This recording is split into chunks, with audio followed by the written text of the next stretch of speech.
You're listening to the Comic Crusaders podcast. I am your host, Al Mega, CEO of Comic Crusaders and Undercover Capes.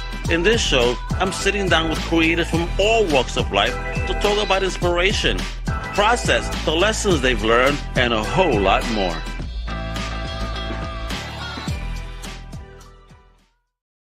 What up, everybody? It's your boy Al Mega coming at you with yet another Comic Crusaders podcast, baby. And today we're going to be diving deep into the creepy, the cosmic, and the chilling unknown as we welcome the masterminds behind the brand new Kickstarter project called Singularity. Oh my God, a horror sci-fi anthology from VHS Publications. What's the VHS, you guys ask, right? Don't you worry, we'll get into that in a minute, right? So, folks, this anthology is about to bend your mind. It's going to twist your fears. And it's going to pull you straight into the void.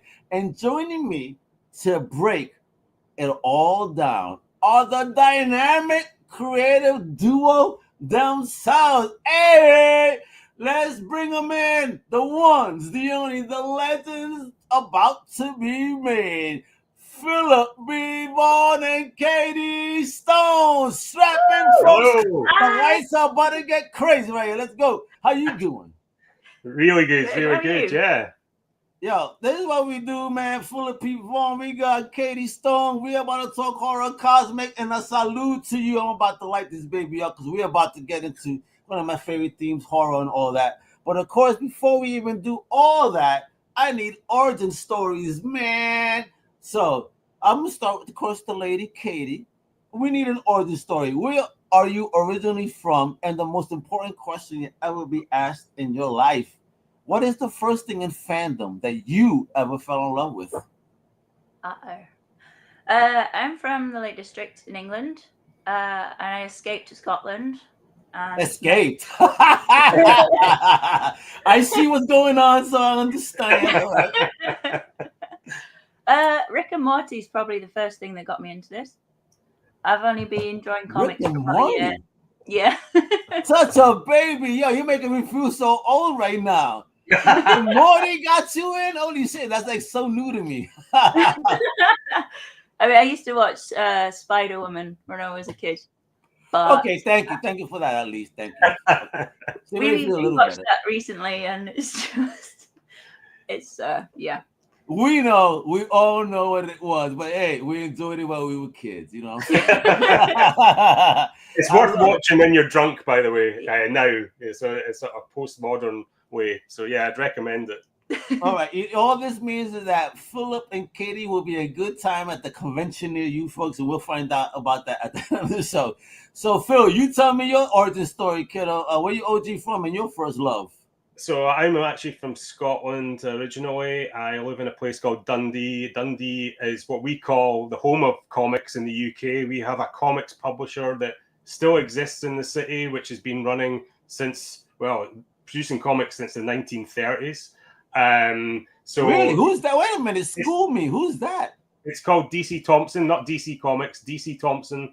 It's a newspaper company. And what they used to do is at the end of the press run on the printers, they would batch up the comics. They put comics on the print run. So in the UK, there's a comic called the Beano. There's another one that was called the Dandy. And basically, the Beano is still going. And that's been going for, I think it's 80 years or coming up for 80 years now. Wow. And they still produce it in the city. So as a kid growing up in Dundee, you'd walk past the building and you'd be like, that's where they make the comics. And it's true, it's right in the center of town. It's really weird to have that. There's nowhere else in the UK anymore like that. That's how I got into comics, reading the Beano. Then I went on to a comic called The Eagle that was sort of Dan Dare, sci-fi, adventure. Okay, I know Dan Dare. I never heard of The Eagle. Well, The Eagle was originally a 50s comic. Then they brought it back in the 80s. I'm a child of the 70s and 80s. And then I got into 2000 AD. And that's when things really changed. Oh, yeah, bro. The legend, Pat Mills, shout out. I mean, bro, the godfather of indie comics of UK.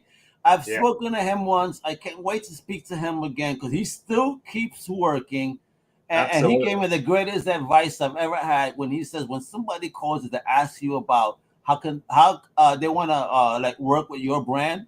Like, all right, what the fuck do you want to do with my brand? He said, ask them less like that. And he goes, and you set them straight immediately. He goes, all right. And you know what? It works. Yeah. And the funny thing about Pat is Pat started his comics career in Dundee in Scotland. So he worked for DC Thomson in the 1970s before he created 2000 AD. So Wow. he knows the city really well. And I've been lucky enough to invite him over a couple of times to Dundee to visit us. And what? And You've hung out with, you know what, folks, if you guys don't understand, that's like hanging out with the UK version of Stan Lee, folks, for real. Like, you know, I hope to see him in person, you know, for real, man, because he is a legend. And after I saw that 2000 AD documentary, too, where, you know, he really gave two fucks about his commentary. Yes, that's the type of people we need. It's like, you're honest, you know, straightforward. Listen, I've been in the business. No, don't play with me. Yeah, Pat has been great. He's been a bit of a mentor for this project. I've worked with him on another project that we kickstarted earlier in the year that I'll maybe talk about a little bit later on. Hey. I mean, it's weird working with Pat, someone who I admired growing up, read his stories, you know, but he's such a great guy. He knows his stuff. His scripts are unbelievable. You think Alan Moore's scripts are dense, but Pat Mills has all this research, you know, there's like pages and pages of it before you even get to the script. He did a book about some dude in a safari suit, and the old time I read that book, I was laughing because all I could picture was my father because he has a safari suit. Sounds like that. I think they're writing about you. But let's talk about it. Again, starting with the lady here. What inspired you to get into your artistry, if you will, and getting started in the business and diving in? Because again, this is a tough field. So what the hell made you so crazy? I mean, what's going on over there? Well, I've done a lot of different jobs. I've been a wolf handler and a ranger. And you're fucking blowing my mind over here. What? Yeah, she went from ranging, from handling animals to handling comic books. Oh my god! Yeah. And then I was a gardener for 12 years, so a lot of chainsaws and chippers and trimmers, and it's been quite hard. I love this. I love it. But then I got a work injury 2 years ago and was signed off work. But I've always loved drawing, and that was the plan anyway, to become an illustrator. Okay. And then I met Phil, and he saw my work, and I thought my work was crap, but he said it was good. And then every artist says that shit. How dare you guys? You guys are so like self-hating. Stop it. It's fire. Thank you, Phil, for letting her know how dope. Because bro, I mean, her shit is fucking fire. And then I've just I feel like I'm working nonstop at the moment. Lots of different contracts. I'm working on forensic. How do you feel about that, though? How do you feel about that? Like getting that work, like getting recognized for that talent when you felt that you weren't even on par. Like, how does that feel? It feels really good now. At the time, I was like, it's going to come crashing down. Everyone's going to, like, I don't know. I felt like a fraud. There was a lot of imposter syndrome at first. Why? I don't know. It's just a lot of self-doubt. I've always got self-doubt. I don't understand this sometimes. I mean, you got talent. A big shout out to Danny. Always tuning in. Appreciate you, big homie. When you got talent, imposter, like you doing you. Absolutely. I mean, your artistry is unique. That if anyone is an imposter, is anyone that copies you. Come on now. That's how you got to take it, baby. I like that. How about you, my man, Phil? Like, what was your journey like in stepping in? Because again, I think that when people step into pop culture and start sharing their creative abilities, you stepping into, the fucking lines then sometimes. That's very true. I mean, I actually wanted to originally be an animator when I was a kid. I wanted to animate. I watched loads of American Saturday morning, TV shows, from the 70s and 80s, Hanna-Barbera stuff, and, and Filmation stuff, and, Flash Gordon by by Filmation and oh my God, Space Sentinels. That was one. The Space Sentinels was something. So your age and mine. I know, and this as well, Battle of the Planets. This. Oh, this yo, was, that's so fire, yo. Yeah. This was my real inspiration, you know, because I didn't really know what that was. I didn't know about anime or manga back in the 70s and 80s. We had this sanitized version of Gatchaman, you know, and Really? in the UK, it was on BBC TV. They showed this during the summer holidays. So you watched it over the summer. It made me want to be an animator. And then I got into comics. And then I always wanted to do art. I was lucky my parents encouraged me to go to art college. A very different journey from Katie, actually. I mean, I've been doing art. Encouraged you. Hold on. They did. Yeah. I want to ask you, because again, I am Latin, you know, and our culture, when you say that you want to get into something that's related to artistry, there's like, are you crazy? There's no money in that, there's that. So how did your parents accept you when you said you wanted to get into artistry? I'm very interested in that. I'll tell you why. My mum never got to live her dream. So she was an artist, but her parents said, you have to work for the family business. You can't go to art college. She even got a job offer at DC Thompson, which is that comics company I told you about at the start. And she never got to do that. So that was always on her mind. Oh. She was a very talented artist, but she nuts your ass. Yeah, she absolutely did. And mama, yeah, baby, Mama Vaughan, baby. And then my dad was like a technical artist. He was like a draftsman. He did sort of design work, you know, but not art. And it's a combination of that. And then I went to art college. I did graphic design because there wasn't an animation course at the art college at the time. And then I accidentally got a job as a 3D animator when I left. So I was doing accidentally.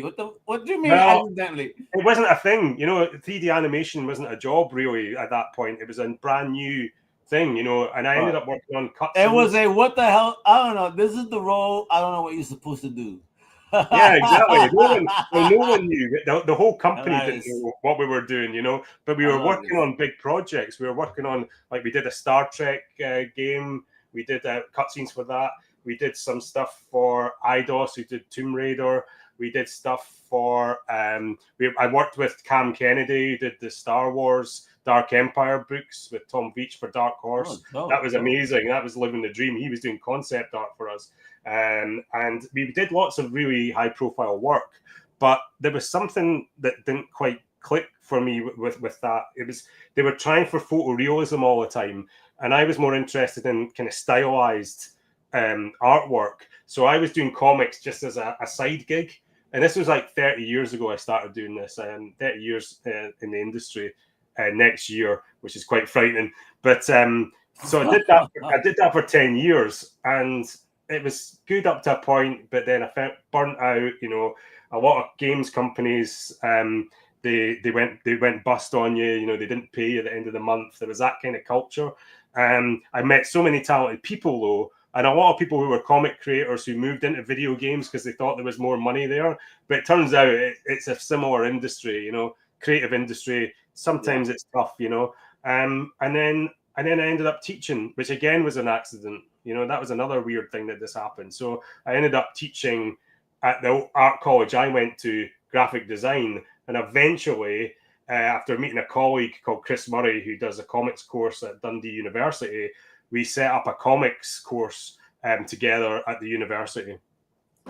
So excellent. And there you go. What about you, Katie? You know, getting into your artistic journey, was your family supportive? Is it something you did on your own? Like, yeah, whatever. No. Oh, really? Again, listen, I have a daughter. Again, she's a digital media artist that graduated from Fusei University. For me, I've always loved this. So, uber supportive of that journey. I just wanted to get a hustle on, because I think that's the next step. That's the one thing I think that schools fail at. Like, teach them the artistry, sure. Please teach them the hustle. The hustle is not taught. Anyway, but what was your spirit like growing up in your artistry? Was it supported? Just like you said, maybe not, but why? What was going on?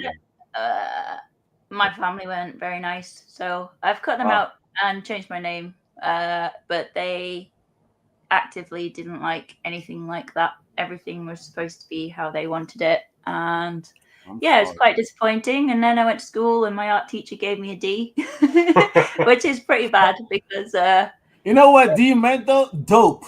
That was dope. Definitely. I did these artworks which were like really cool graffiti, and because it's such a backwards hick town, they were just like, "Oh no, that's not." They didn't understand it. In New York, you would have been a fucking A+ student, most likely.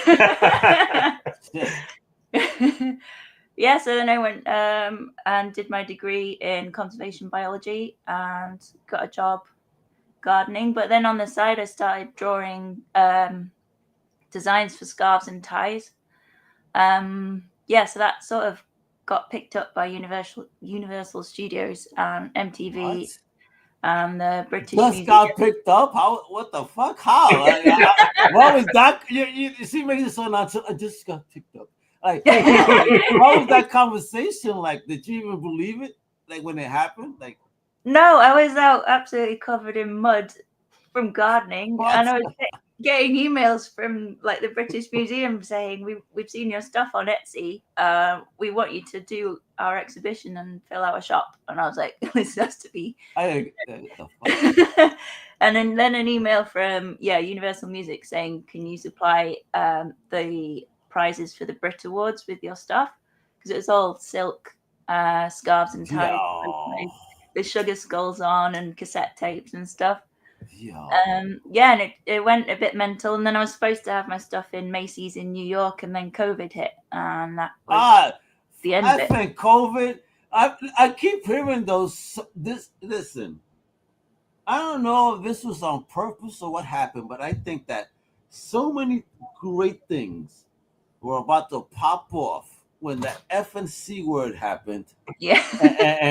and like, I know the world went to shit, but it really stalled so much potential, and it breaks my heart every time I hear that. Yeah, it's like, fuck, man, so many people on the verge, and now fuck, it takes time. 2-3 years later, you have to again grind your gears, get the fucking wheels back on the road, and all right, let's burn that rubber again, and it's not easy to get back on the grind, man, after you had that fucking, on the ledge moment, so, apologies for that happening. So talk to me. That's the story behind VHS Publications. What's the vibe, the mission, and why this old school VHS energy?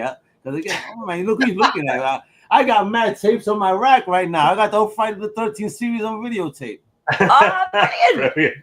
Yeah, I mean, you'll notice the logo is actually, that's the font that was on the VHS sets, and I suppose I grew up with those, the big padded cases, and going to a rental store and and renting it out, and then getting the tape chewed up in the machine and taking it back and hoping they don't notice, and and that kind of thing. And that's you had a bad VCR. No, my shit never did that, yo. God forbid, I would have been shitting bricks if that happened. Back then, tapes were like $100.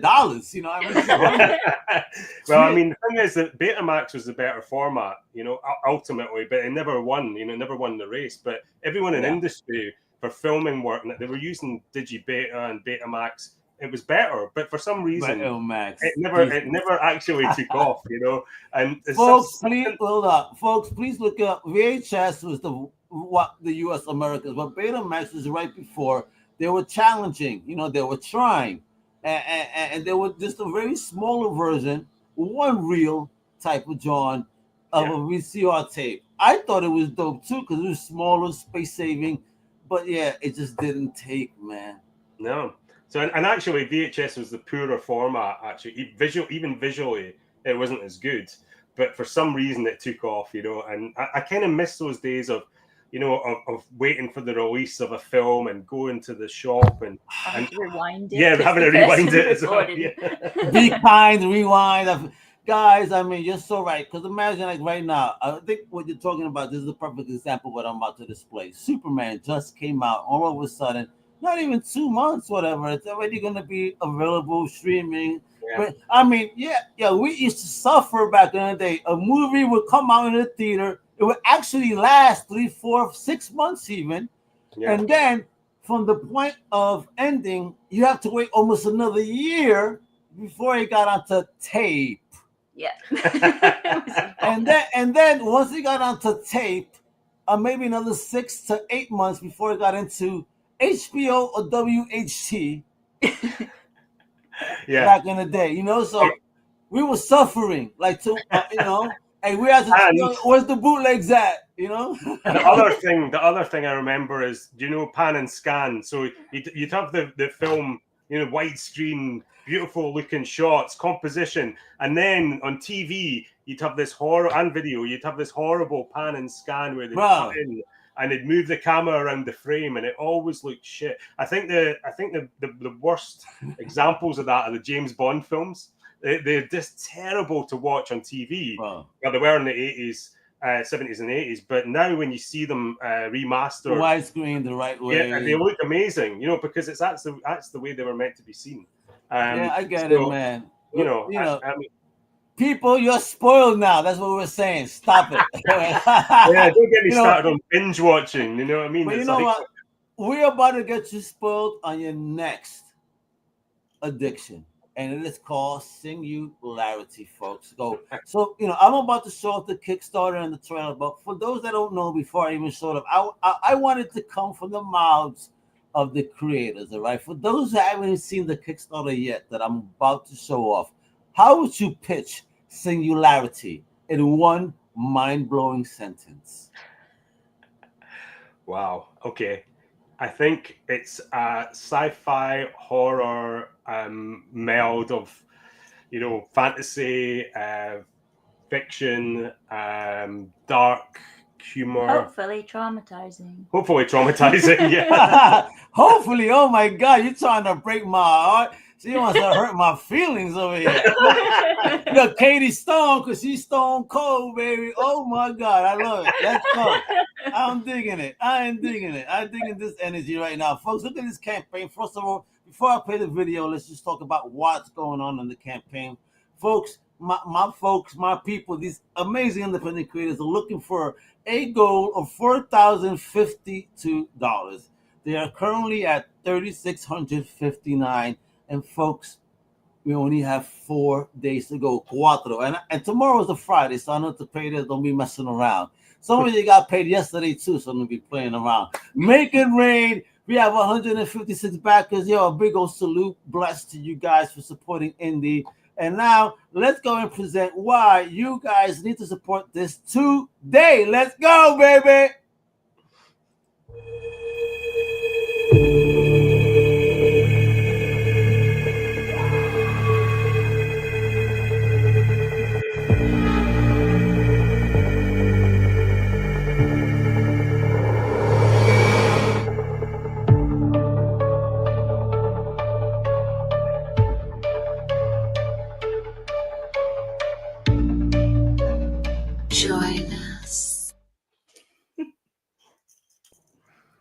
Oh my God, that's like a cult. Join us.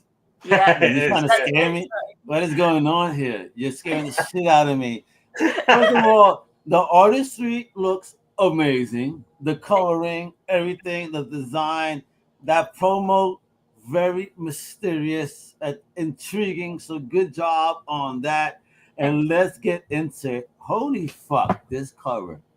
When I saw the picture, like I had to use this. Like, and again, I love that. No AI art in this, human made. And this crazy that nowadays you gotta kind of have to say that in comic book creation. But no AI, human made. Talk to me. What is Singularity? What is this? What does this cover mean to you? Because it's fucking gorgeous, yo. Thank you. It's the first cover I've ever done, so I'm really proud of it. First? Yeah. Whoa. I'm actually getting her tattooed on my arm now.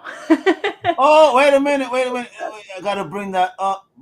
Hey, she ain't playing. Look. Oh, that is dope. It's a work in progress. Yeah, I've only had a few hours done on it.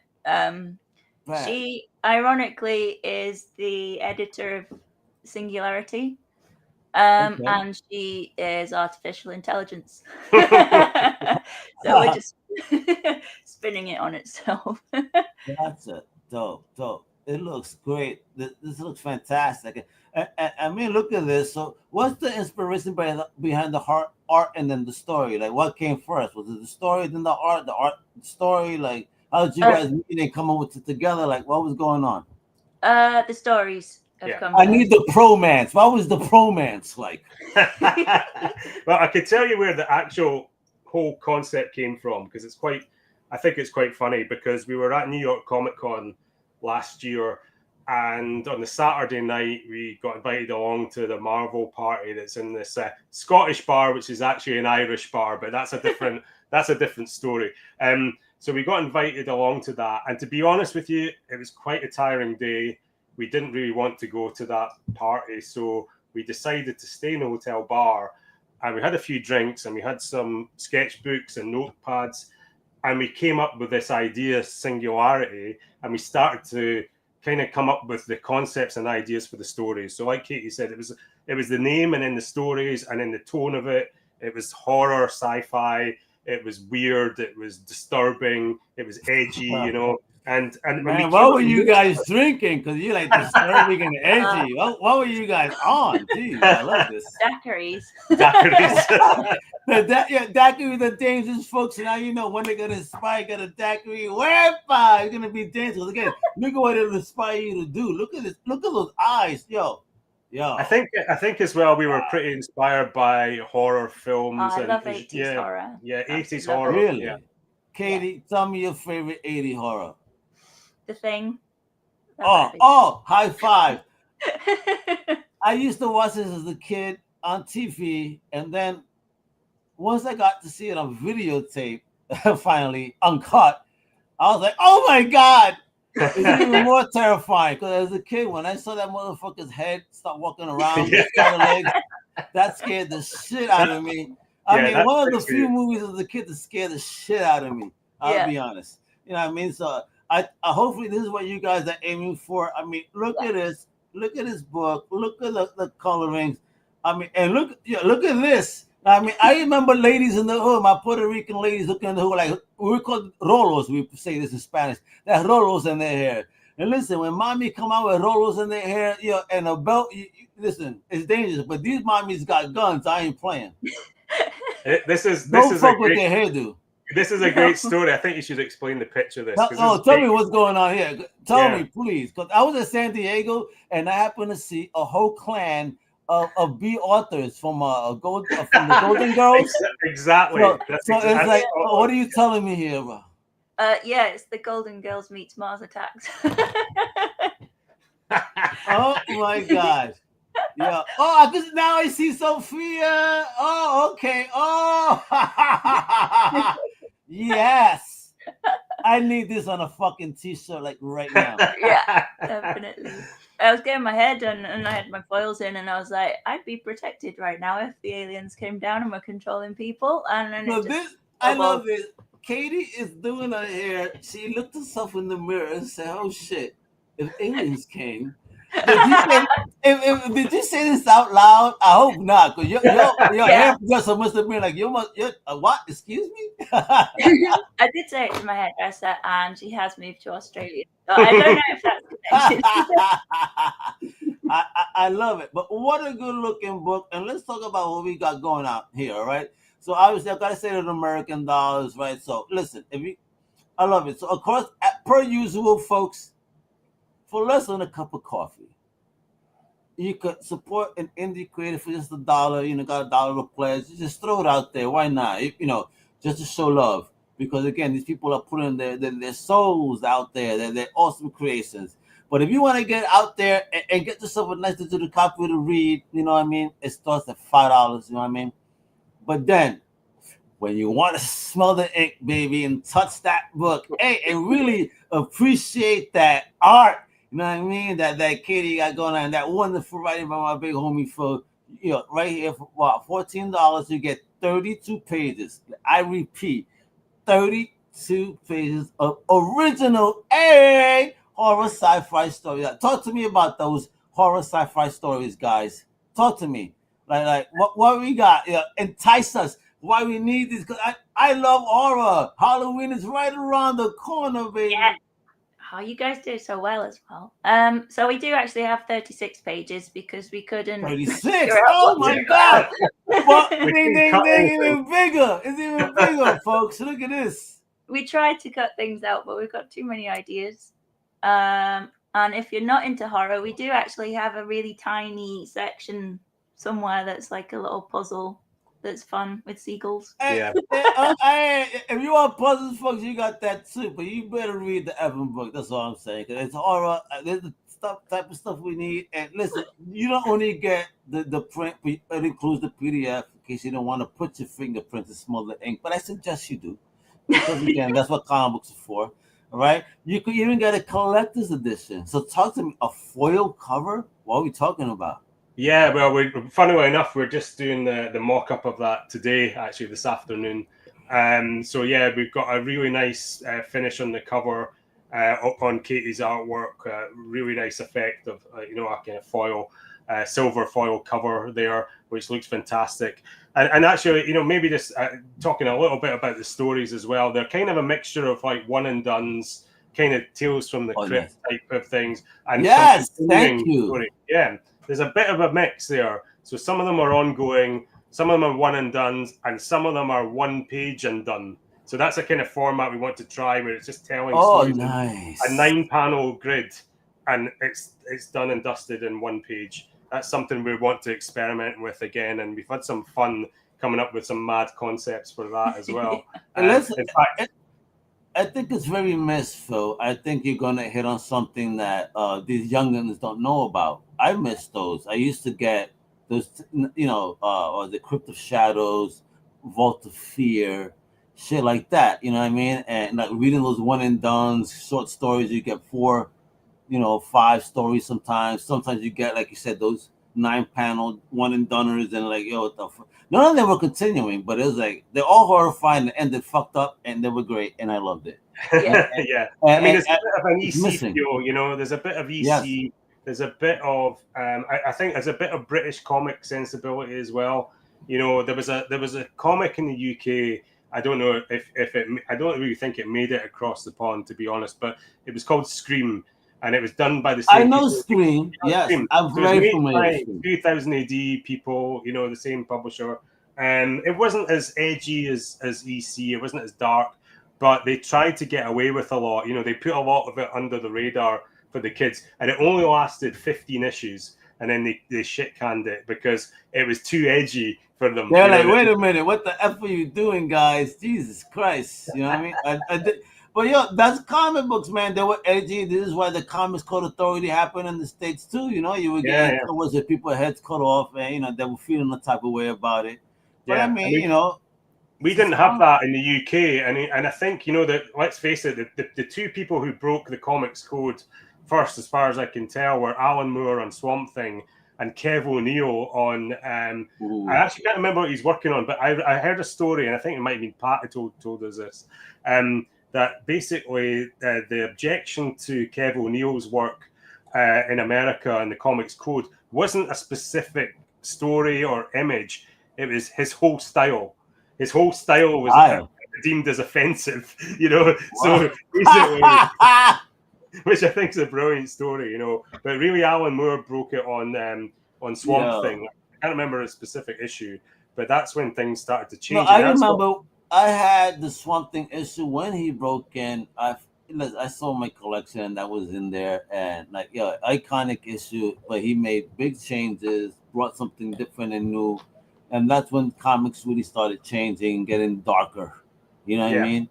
And and then when Brian was finally accepted, and then Pat and all them, you know what I mean? Even Pat came over on DC and did martial law, you know what I mean? Yeah, amazing. Martial law is fantastic with Kev O'Neill again, the style that broke the Comics Code. But basically, Alan Moore on Swamp Thing in the UK, we got some reprints of it. It was really difficult to get the original issues of American comics here in the 80s. You could hardly get them. It was specialist stores. Oh, really? There wasn't many in Scotland. I could have made money off you guys over there. Huh?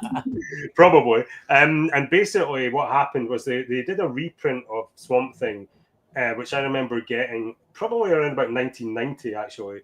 and it was in black and white, so they didn't actually reproduce the color pages.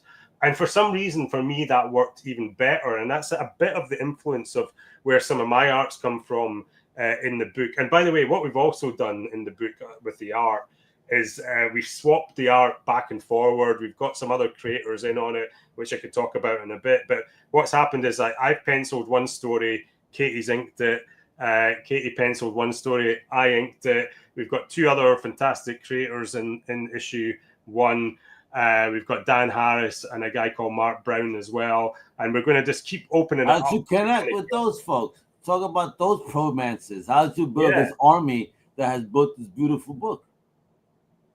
Well, I met Dan just through Instagram, really. He was such a nice supporter of my work. And then I saw they're just hilarious, really dark cartoons. And I was like, I need more of this. I asked him. You're a sick motherfucker. I need you. Okay. Yeah. Basically. Yeah. And then you came up with a new idea for horror comedy comic strip, didn't you? And you thought about him. Yeah, just a small 4-panel thing, again, a continuing thing, just a bit of fun. That's a bit kind of, again, like a bit of Rick and Morty, a bit of Futurama, a bit with a horror sort of edge to it. And then and Dan has actually just put a Kickstarter out himself. I'd recommend people look up, Dan Harris on Kickstarter. He does some really nice work, That was through Katie. And then I got one of my old friends and colleagues, Mark Brown, in to do a story that I'm writing, which is about a galactic salvage company. And I just felt like Mark's artwork is very different. He's not a comics artist. He's an illustrator. He's a fine artist. And he brings a completely different sensibility to comics that I've never seen before. And I actually ran it by Pat, and Pat said, well, he was really excited by this. It's got a bit of a Mick McMahon feel, but he's definitely someone who I think has worked in the industry for a long time, but he's not worked in comics. So we're really excited to kind of put that into the first issue. He's doing 6 pages of this Galactic Salvage Company story. They look amazing. Yeah, it looks great. I've never seen anything quite like it in comics. I'm not gonna lie. It's very different from our work as well. So we want that variety of art. We want it to be, not a kind of house style like you get in Marvel and DC. Yes. We want it to keep evolving. I've worked with lots of comic creators over the years, whether I'm working with them direct or teaching them at art college or working with them in animation or video games or film and TV now. And it's really exciting time to sort of pull people in who maybe don't usually work in this medium. Excellent. All right. So, how did Singularities challenge you creatively as storytellers and publishers and artists? I found the challenge was getting time to draw it. I've always had a really dark sense of humor, and I came up with some of these stories years ago. And I just thought they were like worthless. And then I told Phil about some of them, and he was like, "Yeah, no, these are good." So it turns out you're a sicko. We need them. All right, but yeah.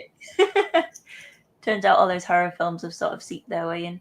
I don't want anything to be too cliched, and I don't want people to be able to guess what's going to happen.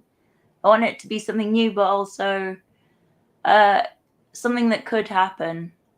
So there's that fear that, we could be experimented on in this way or whatever. So yeah, that's been a challenge, trying to get that fear across on the paper. But it's been good fun. I'm enjoying it, and I'm enjoying learning how to do colors in an old sort of comic style. Yeah, we're trying to do quite a old sensibility, flat colors, sort of fake zip tone. Oh, check you out. Yeah, just to kind of like. I mean, obviously, again, my sensibility is like 80s American comics printed on newsprint. Sometimes it's misregistered. Sometimes you get the printer marks at the top of the page. Sometimes it's off register a bit, so you kind of have an edge to it. We're trying to kind of mimic that to get that feel that isn't. There's something slightly off about it, You There's see, something that's unsettling. When I say smell the ink, folks, I guess I meant it. Oh my God, yes, Bring it back, baby. Bring back those old school sensibilities. Bring back that night. But I hate everything's about collectability. I go to a shop, people are buying 20 copies of a book. You know, I was like, yo, you're not even a reader. I'm a reader. I keep them because I keep them. You know what I mean? Like, chill, yo. What's wrong with people? I want to help myself. I need self porn too. Come on now. What's going on No, I know here? what you mean. I've been lucky enough to go with my old job to San Diego Comic Con probably about 5 times, and New York a couple of times. And to be honest with you, I kind of hate seeing the slabbed comics. I hate seeing I hate the that sort of, too. you know, and it's like, well, it's a different kind of thing that, you know, They're in a that's coffin. You can't even open them. They're in a yeah, coffin. what's the point, you know? And it's horrible to see for me because, to be honest with you, I don't have any of my comics kind of bagged and sealed. I get them to read them, Right. and I do protect them back. I have bags right here. I gotta bag them because I want my books to look pretty. You know, as I show but you're people, not going to slap them in plastic, you know. Oh no, never. No, no. You know, it's like, come Listen, on. You know? I had the first appearance of Lowell, 2 copies, slabbed, unslabbed, because somebody gave me a slabbed one. Guess which one I got rid of? Slabbed. Yeah, I don't want that shit. Give me my raw copy where I can open it and I can show you, look, that's how he first appeared. Yeah. I hate, no, man, comic fans, folks, I get you sometimes, but again, I get it, but it robs from it at the same time. Like, comics should be fun, and it shouldn't, like, it should be accessible to everyone. And sometimes when you limit people, it just feels, That's a really good point, because to be honest with you, a lot of conversations I've had with Pat Mills, he's all about the mainstream. He doesn't like comics to be kind of niche. He's trying to get comics to as many readers as possible. Yeah, and man. He's always kind of banging on to us about making the stories kind of, you know, readable. And you know, I totally agree. You know, in the UK we don't have as many specialist comic stores as it probably is in America. The newsstand is different. It's news agents, you know. But that's how I got into comics. It was like you're seeing them, you know, in mainstream locations, sometimes even supermarkets, you know, where it's accessible to people. And I think for me, Kickstarter is bringing some of that back a bit. People can access the work directly. It's not going to go through an ordering system or Diamond or whoever it is, and the distribution is going straight to the What's fan. Diamond? Or whoever it is now, Lunar or whatever. Alliance. But yeah, I mean, it's basically it's about people kind of engaging with the work and giving you feedback as well, which I think is really important as well. But we're not willing to pander to everyone. We're gonna keep it as we want it, and if as you should. Don't like it, then don't like it. Change the channel. Change the channel, folks. When you don't like it. It's really, hey, like, listen, just because you don't like it, don't mean I don't. So don't be hating. Like, just change the channel, you know, and how about tolerate and move on? Don't worry about it. Yeah. There must be other weirdos out there. I love this shit. I'm going to be digging it. And now talk to me. Like, you know, this book is, again, live now, folks. Let me bring it up one more time. It is live right now. Again, 4 days to go. Very important. We need you guys right now to back. We got 156 backers against Salute. 4,052 go.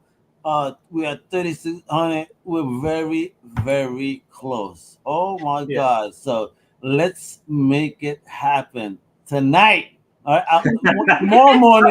Tomorrow morning, I would love to wake up and check on this and be like, "Oh shit, my man funded. The squad got funded. Let's make it happen, folks. All right, come on, Crusaders, dive in. Absolutely, and we appreciate your support. I just want to say as well, it's the first time that we've done a Kickstarter ourselves. I mean, I've been involved. Really, it is your first. Yeah, I mean, Katie's done all the behind the scenes stuff, all the marketing, promo, the video. Even though that's my job, but Katie did the video for this. So it's our first time we've done this. We're learning as we go, to be honest. You know, it's a steep learning curve. You know, it's all right. Again, you know, things happen, but you're so close. We're almost there, so let's make it happen for their first one. Let's pop their Kickstarter cherry in a great way, so that and lessons learned, so that way next time they get funded in 2 days. Because once you guys see what this is all about, honestly, like the next couple of projects will probably go nuts. I am talking ahead, but talk to me. What is the future of what Singularity and VHS Publics? What's going on? We've actually already started talking to people about writing new stories for the next edition. And Tim Jacobus, if you're out there, I did email you. You could email back. You better be listening, homie. You heard? Let's go. Yeah. I've emailed his agent, so I'm hoping at some point maybe he'll do a variant cover. He did all the work for Goosebumps, all those old sort of airbrush style. If I was you, I would reach out to maybe Dynamite, because RL is there, and maybe you could get some access to there. And of course, then show Dynamite your work, because your style fits so much with like Ninja Turtles covers in New York and the sewers with graffiti. Oh my God, come on, girl. I got you right there. Listen to me there. Again, part of the inspiration was last year at New York Comic Con, where you went to his table and yeah, it was a bit of a fangirl by accident. just a tad. That's crazy. All right. So talking about like New York Comic Con and all, you guys gonna be making any conventions, appearances where people could meet you in person, grab, and talk about the books, in person? Yeah, well, we are going to. There's one really big Comic Con in Scotland, and it's going to be just over a week's time. It's called Epic Comic Con. It's at SEC in Glasgow, which is a huge event. It's sort of like a New York or a San Diego Comic Con, but in Scotland, but not quite as big. And we're doing that in a week on Saturday. And I'm also actually going to be doing a panel interview. Funnily enough, I'm interviewing Monty. He was on your show last week. Hey, yeah, man, Monty's the man, yo. And he's already funded. He's way beyond his. He's done. Yeah, but yeah. I gotta get my package up. Put in my info so I could get my books, because I love Death Sentence, and he did a hardcover. Like, yes, I need that. I need my Self-Born, Chrome Roses, and you know what? This one too, because you guys are right up that lane. So I see why y'all homies, yeah. I've got a funny story about Death Sentence, because at the time, Monty was actually a friend of mine, and then eventually did the course that I ran at Dundee Uni, and he taught for me as well, which was great. He actually wrote me into Death Sentence, so I'm a character in Death Sentence in the second book with Martin Simmons doing the art. And the really weird thing about it, this is really strange. So I'm a character in it, but I'm a pseudonym for the main character in book 2. It's a pen name, so it's my name. And he asked me if he could put me in the book, and I said yeah, because I thought it was cool. But the girlfriend of that character in the book is called Katie, and this is 10 years before I met Katie. So he kind of predicted it, which is really weird. Right. So he predicted me meeting Katie in Death Sentence, which is really bizarre. I've not even told him that myself yet. Well, hopefully it's not your Death Sentence, meeting her. Unless she wants to put them out. So. Yeah, that's true. And from now on, we must call it Monty Stramus, right? Monty Stramus, Nostramonte. Yeah, Nostramonte. Yeah, that's even better. Nostramonte. Yo, bro. There we go.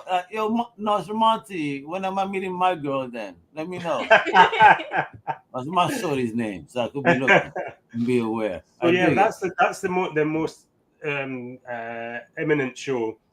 And we are going down to Thought Bubble in November. Thought Bubble is great, man. I've heard. I really want to go to the UK. I got to get my passport and make sure I'm allowed to go over there, because I see what's going on too. Yeah, I may need to swim over there. Come to Scotland. Come over to Scotland. Oh, we have a good time. If I go over there, man, it'll be like San Diego day one when they went there. I don't remember getting back to the hotel, and apparently I got a free petty ride by flirting with the woman the whole time. Like, okay. I asked my homie, did you record me? And they were like, no. I'm like, damn. So I have no idea what lines I used that got me a free ride from a beautiful woman. Thank you. That's horrible. Well, it's an open invite. Listen, you know at least 3 people in Scotland now, because you know Monty, you know Katie, and you know me. So all that means that we're going to be doing graffiti in the middle of the night and getting arrested. I can't wait. Yeah, that sounds good. That sounds like a good time to me. And with that, folks, that's what it is. Woo! What a ride, right? Through this void. A big shout out to my man Phillip, and of course to Katie right here for pulling back the curtain on what is Singularity and let her speak into the madness. Yes. So don't sleep on this, Crusaders. For real talk, we only have 4 days left. So go hit up their Kickstarter today. Check it out. I'm going to share it once again. I've been sharing it throughout the show. The link is below. So show some love and secure your copy today, because this is a killer anthology, pun intended, man. It's horror, it's fun, and listen, pick it up now before it vanishes into the cosmic abyss. You don't want that. You need it now. So remember, fam, support indie comic book creators like Phil and Katie right here. Keep spreading that wet by energy. And until next time, gente, you know what it is. This is Al Mega signing off, saying stay amazing, stay creative, and as always, keep it geeky, baby. Wepa! Thank you for listening to the Comic Crusaders podcast. If you like the content, please subscribe and turn on notifications. Also, please visit comiccrusaders.shop and our extended podcast family over at undercovercapes.com. And also, make sure to download the Comic Crusaders app on the Google Play Store today.